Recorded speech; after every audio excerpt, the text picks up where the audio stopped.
Well, this is all centred on comments made by Kimmel, which focused on the response of the Trump-supporting MAGA movement to political activist Charlie Kirk's killing in Utah. And actually, for Disney, it's not really the first time they've been landed in hot water over this sort of political commentary. Actually, last year, they had to pay $15 million to settle a defamation lawsuit that was brought by President Donald Trump over comments made by their host, George Stephanopoulos.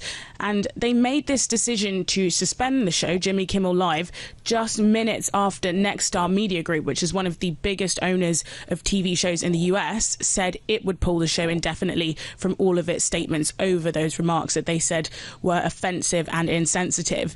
Up until that point, though, sources who spoke to Bloomberg say the show was planned to go ahead and that Kimmel was set to address the backlash on Wednesday's episode, which he had rehearsed that morning.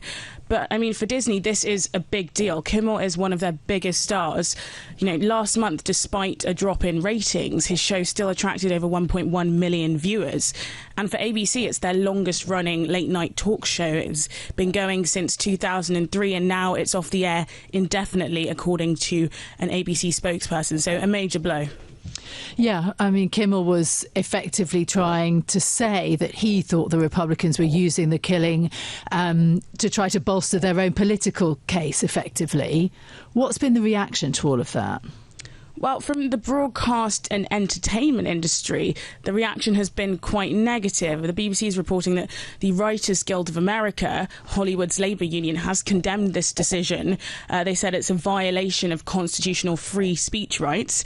And similarly, SAG-AFTRA, another actors union, has said the move was the type of suppression and retaliation that endangers everyone's freedoms. But conversely, the Trump camp, on the other hand, is positive about this move. President Trump saying it's great news for America on social media and congratulating ABC for its courage.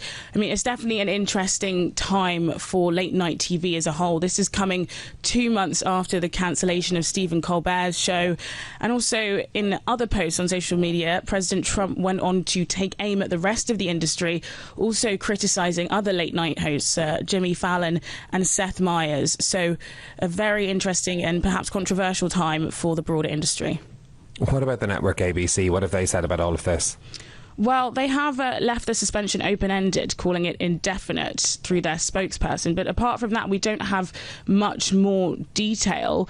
Actually, Nexstar Media Group, who own a number of their affiliates, have been far more prescriptive in their judgment on the situation. They say they strongly object to the comments and also acknowledge the timing of them, saying they were particularly insensitive at a critical time for national political discourse. So that's what we have at the moment. Questions still around about the future of Jimmy Kimmel at the broadcaster ABC and whether or not his tenure will continue as well as that of his show.